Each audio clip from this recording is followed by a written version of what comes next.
Ikkinchi dars. Agar hayotga e'tibor berib qarasak, hayotda inson ixtiyoriga bog'liq bo'lgan qonunlar bilan bir qatorda inson ixtiyoriga mutlaqo aloqasi bo'lmagan qonunlar ham bor. Inson bu qonunlarni o'zgartira olmaydi va chetlab ham o'ta olmaydi.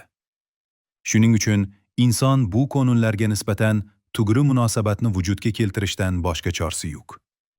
Masalan, yil 4 fasldan iborat ekan inson uni faqat yoz yoki bahor qila olmaydi. Shu sababli inson har bir faslni talabiga bo'yin sunib yashashga majbur. Hayotda bu kabi hodisalar juda ko'p. Inson bu tabiiy hodisalarni oldida ojiz va o'z hayotini saqlab qolishlik uchun ko'p narsalarga muhtojdir. Zilzila, suv toshqini, vulqonlar, kasallik va o'lim kabi tabiiy ofatlar oldida inson nima ham kela olar edi. Bu kabi holatlarda inson ojizligini his qiladi va o'zidan qudratli bo'lgan kuchni qidiradi. Bu ilohiy kuch deb atalib, har bir inson o'zi tushungan yoki tushunmagan holda kimnidir yoki nimanidir ilohiylashtiradi. Insonni bu ilohiy kuch bilan keladigan munosabati ruhiy munosabat deb atalib, bu inson chetlab o'ta olmaydigan 3-tur munosabatidir. Bu 3 turdagi munosabatlarni ko'rib chiqib, shuni xulosa qilish mumkin. Moddiy munosabat deb insonni o'ziga buysunadigan narsalar bilan qiladigan munosabatiga aytiladi. Ma'naviy munosabat deb moddiy munosabatni o'z ichiga olgan, insonni o'zi bilan bir xil quvvatga ega bo'lgan boshqa insonlar bilan qiladigan munosabatiga aytiladi. Ruhiy munosabat esa insonni o'zidan qudratli bo'lgan kuch bilan qiladigan munosabati bo'lib, u moddiy va ma'naviy munosabatlarni har ikkisini o'z ichiga oladi. Bundan kelib chiqadiki, insonning moddiy va ma'naviy munosabatlarini chiroyli bo'lishi uning ruhiy munosabatiga bog'liqdir. Agar inson o'zini ruhiy munosabatini to'g'ri yo'lga qo'ysa, uni moddiy va ma'naviy munosabatlari o'z-o'zidan yaxshilanib boraveradi. Shuning uchun moddiy va ma'naviy munosabatlardagi qiyinchiliklar kundan kunga ko'payib borayotgan bir paytda insonlar avvalo ruhiy munosabatlarni to'g'ri yo'lga qo'yishlari shart. Faqat mana shu munosabatgina bugungi kunimizni kechagisidan yaxshilab, bizni porloq kelajak sari yetaklaydi. Ruhiy munosabatni to'g'ri yo'lga qo'yish uchun biz o'zimizdan qudratli bo'lgan kuchni to'g'ri topmog'imiz va unga bo'yin sunmog'imiz lozimdir. Ammo bizni urab turgan va inson idrok qila olishi mumkin bo'lgan bu borlikka e'tibor berib qarasak, undagi barcha narsalar o'z hayotlarini saqlab qolish uchun kimgadir yoki nimagadir muhtoj ekanligini ko'ramiz. Ilohiy kuch sohibi esa hech kimga va hech narsaga muhtoj bo'lmasligi kerak. Ha, albatta biz o'zimizni urab turgan bu borlikdan qudratli kuch sohibini topa olmaymiz. Lekin bu unday kuch sohibi yo'qligiga dalolat qilmaydi.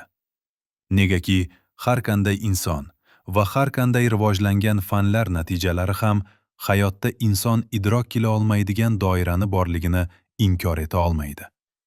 Qudratli kuch sohibini ham xuddi shu inson idrok qila olmaydigan va borligi inkor qilinmaydigan doiradan qidirmoq lozimdir. Inson aql idroki bu muammo oldida ojiz bo'lib, o'zi idrok qila olmaydigan doira haqida xayol qilishdan nariga o'ta olmaydi. Bu esa o'z navbatida hech qanday asosga ega bo'lmagan kelishmovchiliklarga sabab bo'ladi. Natijada insonlar yechib bo'lmas muammoga duch keladi. Insonlarni moddiy va ma'naviy iztiroblar xor qilishi muqarrar bo'lgan bir vaqtda osmondan rahmat nuri yog'ilib, inson idrok qila olmaydigan doira bilan bog'lanish vujudga keldi. Allohdan o'zga hech qanday iloh yo'q degan bu bog'lanish insoniyat duch kelgan katta muammoni hal qilib berdi. Allohni borligiga va birligiga dalolat qiluvchi bu bog'lanish Alloh tomonidan insonlar uchun yuborilgan katta rahmat marhamatdir. Insonlarni moddiy va ma'naviy iztiroblar qurshab olgan bir paytda mehribon va rahimli Alloh ularni hayotdagi muammolarni to'g'ri hal qilib beruvchi va baxt sari yetaklovchi hidoyat yo'lini ko'rsatib berdi. Bu yo'l din deb ataladi. U insoniyat hayotini boshidan Alloh tomonidan odamlar uchun tushirilgan bo'lib, bugungi kundagi eng tug'uru din islom dinidir. Bu mukammal din bo'lib, qiyomat kunigacha insoniyat duch kelishi mumkin bo'lgan har qanday muammolarni hal qilib beradi. Qur'on Karimda aytiladiki, Bugun men sizlar uchun diningizni komil qildim. Men sizlarga ne'matimni tukiz qilib berdim va sizlar uchun islomni din qilib tanladim. Mo'ida surasi qo'limi. Alloh taoloning bu oyati yuqoridagi so'zlarni yorgan dalilidir.